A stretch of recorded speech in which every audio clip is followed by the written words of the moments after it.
मैं आप सबको प्रणाम करता हूं, आप सबकी भव्य और गरिमामय उपस्थिति को प्रणाम करता हूं। विगत डॉक्टर प्रतीक गुप्ता जी ने बताया विगत 13 साल से ये कवि सम्मेलन हो रहा है जी। मैं प्रतीक गुप्ता जी और कमेटी के जितने मेंबर हैं उन सब से अनुरोध करता हूं कि 13 साल से हम कवियों का जो पैसा काट काट के आपने बचाया है उससे एक बड़ा ऑडिटोरियम बनाया जाए ताकि इन बच्चों को जिंदाबाद, वाह, बहुत बढ़िया। मैं अब देखो क्या है ना कि कोई हमारे बच्चे बहुत समझदार है, हमारे बच्चे बहुत समझदार है, हमारे बच्चे बहुत समझदार है, ये कह रहे हैं मैं पढ़ाता हूँ, मेरे को समझ में नहीं आता है पढ़ाते कब है और मंदिर के पीछे कब देखते हैं। ऐसे वो वाली बात नहीं है। भाई हिमांशु भाई, मेरा ऑफिस ही ऐसी जगह पर है जहां मंदिर का पीछे ही दिखता है। और मैं जितने भी ट्रस्टीज हैं और जितने बड़े लोग हैं उनसे निवेदन करता हूं कि आप थोड़ा सा देखिए, ये कभी जाते हैं मोबाइल खो के आते हैं, कभी जाते हैं गाड़ी खो के आते हैं, कभी जाते हैं पेंट खो के आते हैं, तो मैं समझता हूं कि बच्चों का भविष्य ना खो दे। जिंदाबाद।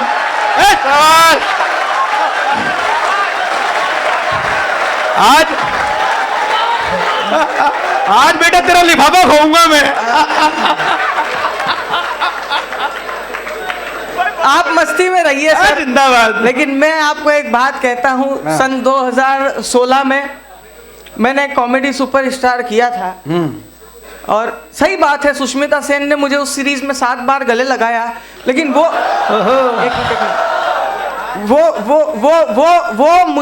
मैं भूल सकता हूँ, लेकिन मैं बता रहा हूँ ना क्यों, मैं बता रहा हूँ कैसे, मैं बता रहा हूँ।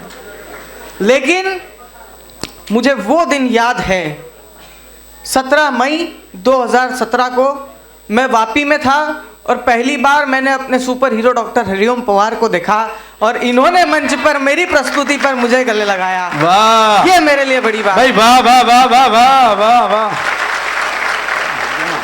आप लोग धन्य हैं सर। और मैंने डॉक्टर प्रतीक गुप्ता से कई साल से कह रहा हूं कि मुझे KIET में बुलाइए, मैं देखना चाहता हूं। ये हमेशा कहते हैं बुलाऊंगा, कभी मौका लगा तो हमारे यहाँ के बच्चे बहुत अच्छे हैं, हमारे यहाँ के बच्चे बहुत अच्छे हैं, हमारे यहाँ के बच्चे। अरे बिल्कुल है, मेरे को अब मैं तो 1 मिनट में पहचान गया जब ये भैया जिनके हाथ में चोट लगी है। अरे चोट वोट नहीं है भाई, नसकाटे के लड़के ने।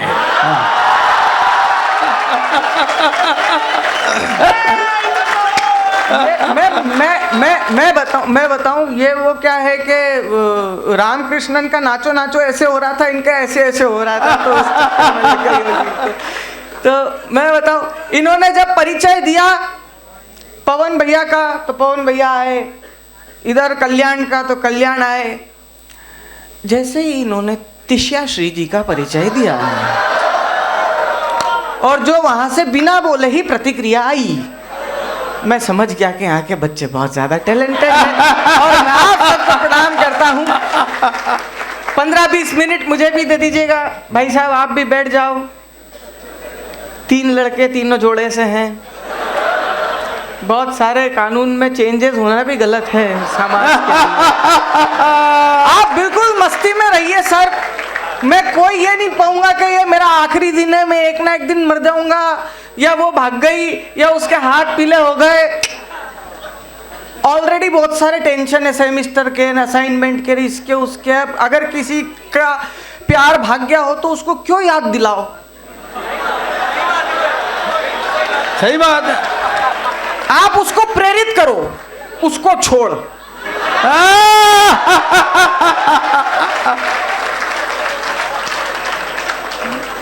मतलब आप एक बात बताओ, एक माँ अपने बच्चे को कुछ सिखाती है, वो नहीं सीखता है तो ऐसा थोड़ी उसको छोड़ देती है, वो प्रयास करती है। 4 पंक्तियां पढ़ता हूं बस 10-15 मिनट। मैं आदरणीय स्वागत है भाई साहब। पवन भैया की उपस्थिति में ख्वाहिश पूरी हो ना सकी तो यार इबादत क्यों छोड़े। आहा आहा आहा आहा, धोखे मिलते लाख सही पर यार सआदत क्यों छोड़े। वाह वाह, और जीभ के जलने पर हमसे ये चाय नहीं छोड़ी जाती। आहा, है लड़के, आहा, क्या बात है। जीभ के जलने पर भी हमसे चाय नहीं छोड़ी जाती। दिल के जलने पर हाँ बोलो यार मोहब्बत क्यों छोड़े। शाबाश, है मेरे बवंडर, है जिंदाबाद। बस मैं इसी मस्ती और आनंद का कवि हूँ। वैसे ही दुनिया जमाने के टेंशन है और मैं हमेशा ये कहता हूँ कि टेंशन में मत रहना, अटेंशन में रहना, क्योंकि जिसकी मस्ती जिंदा है उसकी हस्ती जिंदा है। और कुछ नालायकों को देखकर लगता है कमबख्त ये जबरदस्ती जिंदा है। मेरे जीवन की उपलब्धि ये भी रही कि मैंने एक टेलीविजन शो में अमिताभ बच्चन साहब को कविताएं सुनाई है, उनको भी मैंने अपने लाफ्टर एक्ट सुनाए हैं।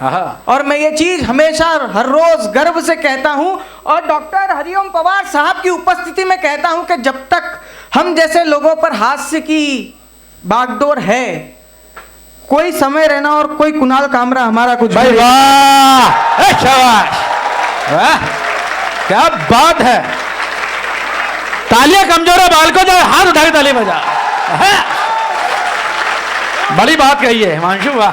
बिना किसी को गाली दिए, बिना किसी धर्म जाति का अपमान किए, बिना किसी नारी को बुला करके उसके कपड़े फाड़ने के अलावा भी कॉमेडी हो सकती है।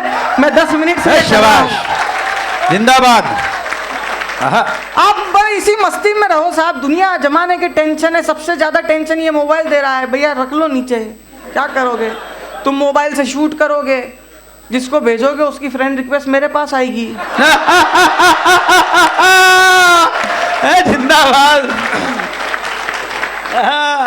सबसे ज्यादा असर जितने बड़े लोग, महंगे लोग आगे बैठे हुए हैं, सबसे अब मैम देखिए, फिर इधर मैं मेहनत कर रहा हूँ, मैडम वहां सेल्फी में। मैम आप सेल्फी लीजिए पर थोड़ा हमारा भी ध्यान दीजिए। स्थितियां सब जगह खराब है। एक आत्मनिर्भर भारत स्कीम चली, मेरा दोस्त विनोद शुक्ला डॉक्टर साहब उससे प्रेरित हो गया जी। आत्मनिर्भर भारत से इतना प्रेरित हुआ, घर पे गया, उसकी घरवाली को देखा, बोले साला कमाता मैं हूँ, राशन में लाता हूँ, खाने के लिए इस महिला का मुंह देखूंगा, हट आज से खुद पकाऊंगा खुद खाऊंगा। वाह, आत्मनिर्भर भारत। किचन में गया, 4 ब्रेड गरम करी, हरी चटनी के साथ में खा गया। अब 2 घंटे हो गए, भाभी जी माथा ठोक रही है, मेहंदी घोल के रखी थी। जिंदाबाद। कर लो आत्मनिर्भर भारत। अच्छा मैंने तो यहाँ भी देखा है, जिसकी जो आदत होती है ना, अभी इन दिनों मुंबई में रहने लगा, एक ऑटो में 3 से ज्यादा नहीं बैठ सकते। मैं जैसे ही उतर गाजियाबाद, मुरादनगर, अब मेरठ, बड़ौद, उसके ऑटो वाले की खुद की सीट पे 4 पैसेंजर बैठते हैं और वो निकल के ऐसे बैठता है। उस गरीब की इतनी आदत होती है कि जब उसकी ऑटो पूरी खाली होती है ना, तब भी वो ऐसे बैठ के पूरे शहर में अल्ताफ राजा के गाने सुनता हुआ घूमेगा। अच्छा इसकी इतनी आदत हो गई कि जिसकी शादी हुई, रिसेप्शन पे जो सोफा लगा था वहां पर भी नई नवेली दुल्हन के साथ ये उन्हें कौनी मारी, बोले कम से कम यहाँ तो ठीक से बैठो। वो जवाब अगर लगेगा यूपी का ही आदमी दे सकता है तो आपकी तालियां उठे। जैसे ही उसने बोला यहाँ तो ठीक से बैठो, बोले काहे का ठीक से बैठो, अभी 4 पैसेंजर और आएंगे। जिंदाबाद। मैं बस इसी आनंद और इसी मस्ती के लिए देश दुनिया में घूमता हूँ।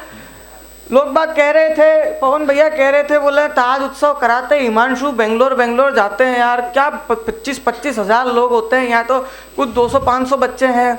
मैंने कहा देखो भीड़ में एक सरदार जी बैठे हैं और एक सरदार 1.25 लाख के बराबर होता है, तो 1.25 लाख तो पवन भैया अपने यहीं फंसे पड़े हैं। सरदार जी आप बिल्कुल चिंता मत कीजिए, मैंने आज तक कभी किसी सरदार पर चुटकुले नहीं सुनाए। और आपको जानकर गर्व होगा, इसलिए नहीं सुना है क्योंकि ये वो लोग हैं जो कैप्टन और मेजर बनकर भारत की सीमा पर खड़े रहते हैं, तो भारत की तरफ किसी की आंख उठाने की क्या बात है। ये वो लोग हैं जो ट्रैक्टर लेकर खेतों में उतरते हैं तो सोने चांदी जैसी फसलें निकल जाती है। ये वो लोग हैं जो गुरुद्वारा किसी शहर में बना दे तो उस गुरुद्वारे की जिम्मेदारी हो जाती है कि शहर में कोई भूखा ना सोए। और ये वो लोग हैं जो अपनी पराकाष्ठा पर आए और गुरु परंपरा को आगे बढ़ाया, तो 10 साल डॉक्टर मनमोहन सिंह बनकर इस देश का प्रतिनिधित्व भी किया। वाह। सरदार जी जैसा जैसा कागज पे लिख के दिया था पूरा बोल दिया है।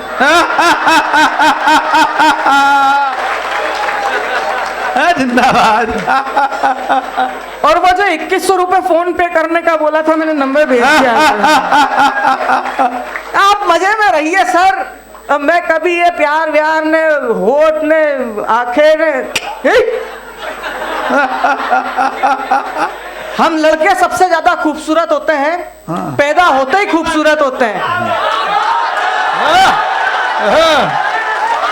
ऐसे नहीं, मैं प्रूव करके बता रहा हूं। जितने पुरुष आगे बैठे हैं, sir we man we are born handsome. Yes, है ना। मेकअप की जरूरत किसको पड़ती है? हमें नहीं पड़ती है। इतना ज्यादा दिमाग में टेंशन लड़कियां लेके घूमती है। जिस कलर की लेगिंग उस कलर का सॉक्स, व्हाइट कलर की लेगिंग व्हाइट कलर का socks, grey grey, red red. लड़का 4 दिन पुराना मोजा उठाता है, आ जा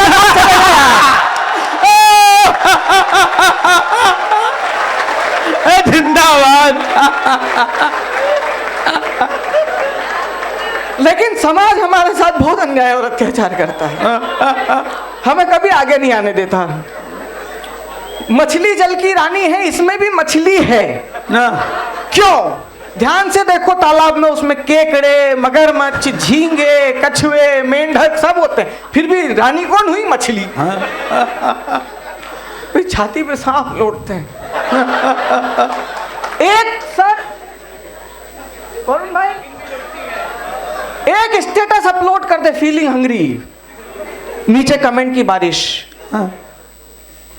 जोमेटो कर लो, स्विगी का एक डिलीवरी बॉय पहचान का है, on the way towards your home you can ask me anything. 2 minute में तो जानू मैगी बन जाती है ना। एक लड़का स्टेटस अपलोड कर दे, फीलिंग हंग्री, पहला ही कमेंट, जहर खा के मर जा। भाई बहुत बढ़िया। ओ डॉक्टर साहब, मैं आपके उसमें बोल रहा हूँ, इन नई उम्र के बच्चों को बिगाड़ा इनके पिताओं ने। जरा सा कुछ होता नहीं, ये तो मेरी रानी बिटिया, ये तो मेरी प्यारी बिटिया, ये तो मेरी राज दुलारी बिटिया। हम लड़के का छतों का जाला साफ करने के लिए रखे घर में। मेरे पिताजी का दिन भर एक ही काम, जो धनिया लिया, अदरक लिया, बड़े लोग आए हैं चाय बनानी, दूध लिया। मेरे को यार डाउट होता है, इस आदमी की औलाद को डिलीवरी बॉय हो यार। एक दिन मैंने पापा से बोला, मैंने कहा पापा आपको मैं ही दिखता हूँ, ये दीदी को कुछ नहीं बोलते हो, परसों इसने कब तोड़ा? मेरे पिताजी ने 250 साल पुराना डायलॉग मारा, छोड़ बेटा एक ना एक दिन पराए घर जाएगी। छोड़ बेटा एक ना एक दिन पराए। मैं बोलता हूँ हम लड़कों को भी भेजो पराए घर।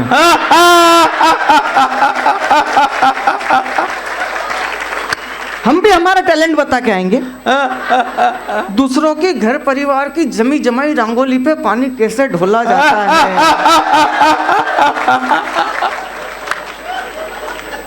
देखिए मैं ऑब्जर्वेशन का कवि हूँ, मैं ऑब्जर्वेशन का आर्टिस्ट हूँ, मैं ऑब्जर्व करता हूँ। आपने सबने देखा है फ्लाइट कैसे लैंड होती है, उसका एक ऑब्जर्वेशन देखिए। फ्लाइट लैंड होती है, एक पहिया आगे का खुलता है, पीछे के 2 पहिए खुलते हैं, आवाज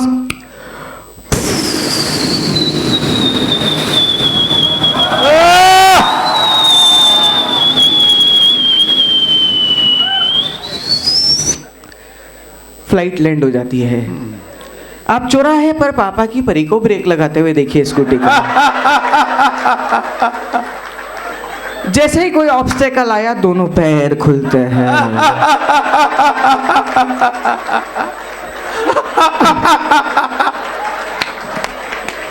और वो आपके ऊपर बर्फ पड़ेगी, देख के नहीं चल सकते। मेरी माँ खड़ा था।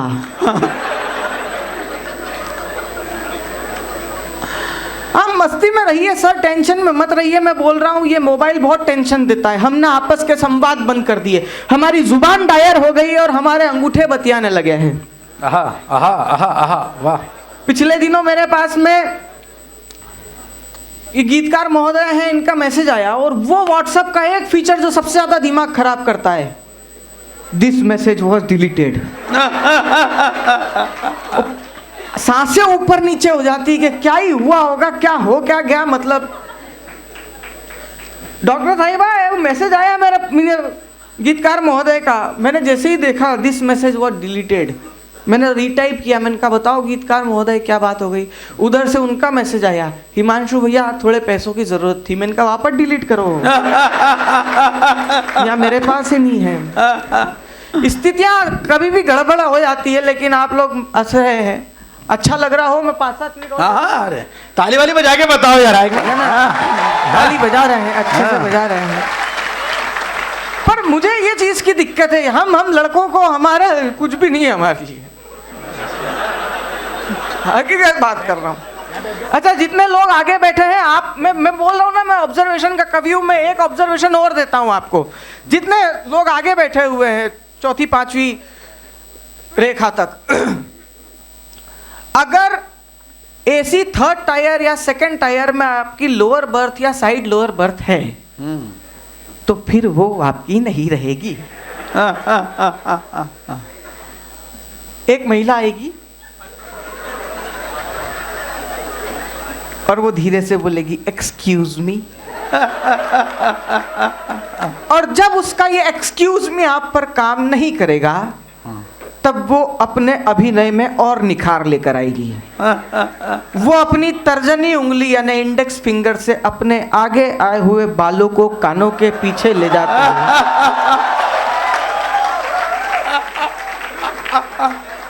और दुनिया का सबसे बड़ा झूठ आपसे कहेगी कि मेरी बर्थ 32 नंबर की है, मैं ऊपर नहीं चढ़ पाऊंगी।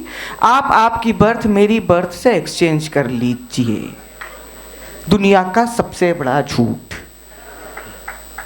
मैं बताता हूँ, एक महिला जब घर में शादी के पहले पिता के घर में रहती है तो पिता के पलकों पर चढ़ी हुई रहती है। वाह। शादी करने के बाद पति के सिर पर चढ़ती है, ससुराल वालों के छाती पर चढ़ जाती है। यही महिलाएं संसद भवन में कहती है कि हम महिलाएं चांद पर चढ़ गई, तेरे से 32 नंबर बर्थ नहीं चढ़ा रही है।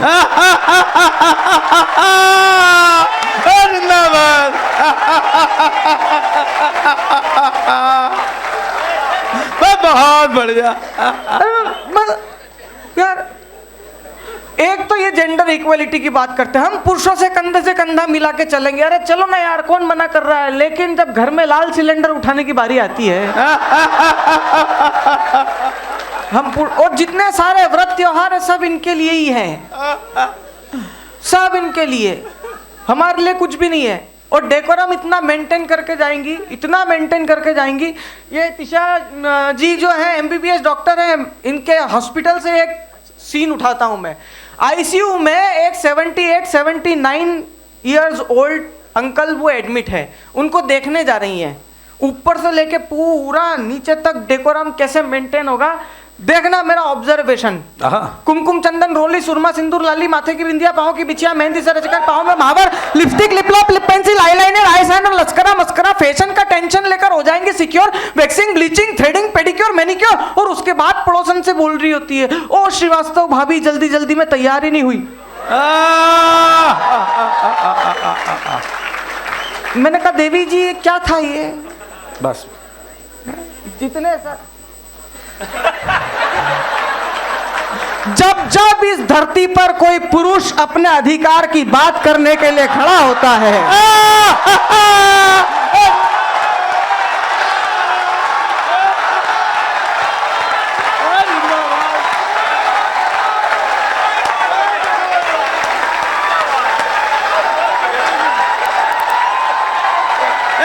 पवन बहुत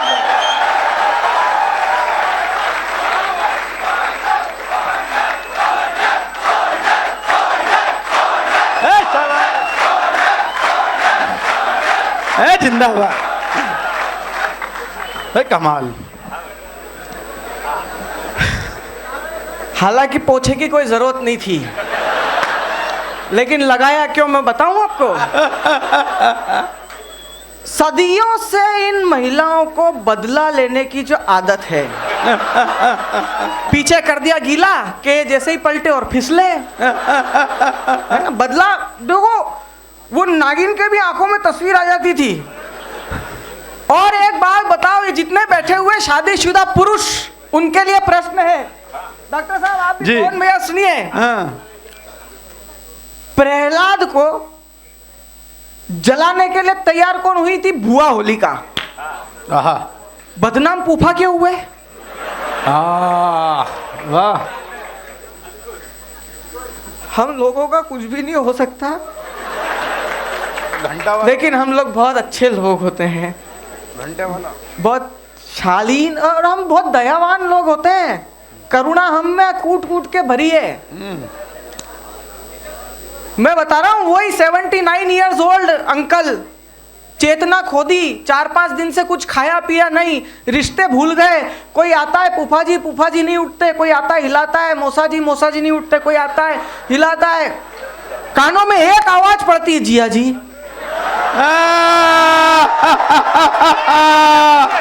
ओ जिया जी, मृत पड़े शरीर में प्राणों का संचार होने लगे। कौन? सुनीता? हाँ जी। बड़ौत वाली, जिसको रिश्ते याद नहीं थे, गांव याद आ जाता है। आइए मैं 5-7 मिनट और, क्योंकि मेरे बाद भैया पवन भैया हैं, वरुण जी हैं, आदरणीय तिशा श्री जी हैं, और हमारे सबके आदरणीय वरेण्य डॉक्टर हरिओम पवार साहब है। बस 5-7 मिनट और आपके बीच में हूं, और जब तक हूं तब तक पुरुषों की तारीफ करूंगा। क्योंकि हमारी कोई नहीं करता। लोग बाग मुझसे बोलते हैं, हिमांशु भैया आप महिलाओं की बुराई करते हो। मैंने कहा मैं बुराई नहीं करता, मैं पुरुषों की तारीफ करता हूं, क्योंकि हमारी कोई नहीं कर रहा। कोई तो हो ना।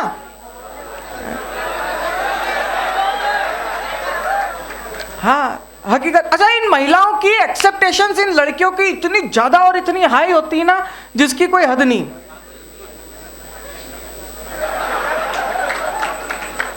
मैं ध्यान नहीं देता। वो खूबसूरती क्या जो मेरे को छल जाएगी यार। भारत की पहली मिस यूनिवर्स जब उठ करके गले लगा ले, शाबाश। इन लड़कियों की जो एक्सेप्टेशंस होती है वो इतनी हाई होती है, इतनी ज्यादा हाई होती है। मैं एक दिन मैंने मेरी घरवाली से शादी के 15-20 दिन बाद पूछ लिया, मैंने कहा तेरी शादी मुझसे ना होती तो सीधा बोली ऋतिक रोशन। अबे मैंने कहा रेंज में आ जा थोड़ी सी। ऋतिक रोशन। 10-15 दिन बाद उसने मुझसे पूछ लिया तुम्हारी शादी मुझसे ना होती तो? मैंने कहा ना है। मैंने, अरे उसकी गुड़गांव वाली मौसी की लड़की। मेरे को मेरी कैपेसिटी मालूम है, मुझे ये बहुत अच्छे से मालूम है, जब लूना का पेडल मारना नहीं आता हो तो बुलेट की किक को स्टार्ट करने की कोशिश नहीं करनी चाहिए। आइए मित्रों, मैं केवल 2 छोटे छंद आप लोगों के बीच में सुना करके अपना स्थान लेता हूँ। देखिए, हम 90s के जो लोग हैं ना, हमारा दौर बहुत अच्छा था, क्योंकि उसमें 90 था।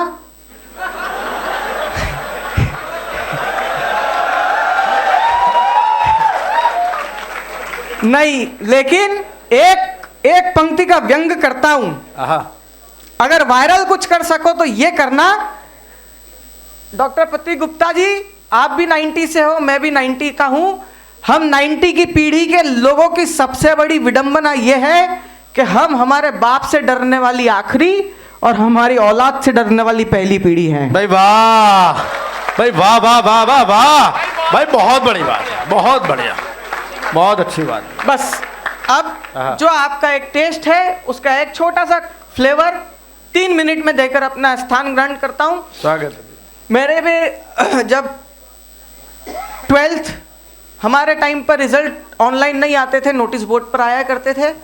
नोटिस बोर्ड पर जब ऑनलाइन हम नोटिस बोर्ड पर रिजल्ट देख करके बिछड़े, केवल 5 मिनट 3 मिनट आपकी चेतना के कुछ कहने कुछ सुनने के मनोयोग से बैठे हैं आप, और हम काइट फीस्ट के संयोग से बैठे हैं। और जितने बैठे हैं एक बार ताली बजाकर बताएं, इस भीड़ में मुर्दा लाशें नहीं, जिंदा लोग बैठे हैं। वाह वाह वाह वाह वाह। तो जो हमारे आंखों का नूर थी वो जाने वाली थी, और हमें पता था कि इसके पिताजी ने इसकी सगाई तय कर दी और हमारी जिंदगी पता नहीं कहाँ ले जाएगी हमें। केवल 1.5 मिनट आप चेतना के दे देंगे, आपको 2 छंद प्यारे प्यारे सुना के अपना स्थान ग्रहण करता हूँ, सुनिएगा। स्वागत है। जब वो बिछड़ी मुझसे तो बिछड़ते बिछड़ते मुझसे पूछा कि कैसे याद करोगे।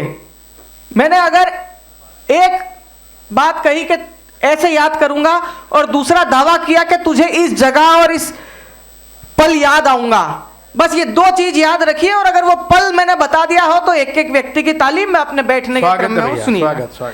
जैसे ही उसने पूछा, बोले कि कैसे याद करोगे, तो क्या क्या याद आएगा। 12वीं के बाद स्कूल छोड़ गए रहे कि गाल पे कमाल के जो तड़ तड़ पड़े थे कभी मास्टर जी के, वो सारे चांटे याद आएंगे। वाह।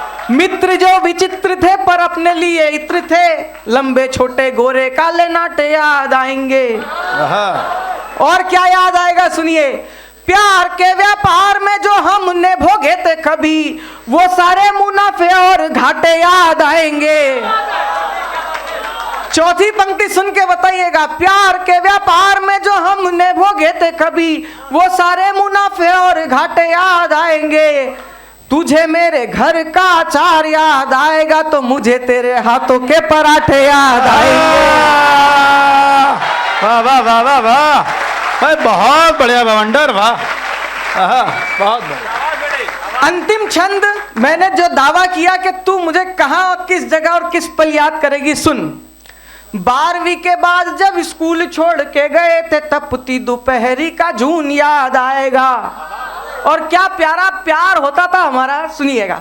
12वीं के बाद जब स्कूल छोड़ के गए थे, तपती दोपहरी का जून याद आएगा। आंख में से फूक मार तिनके निकालने का तुमको प्यारा सा सुकून याद आएगा। वाह वाह वाह वाह वाह।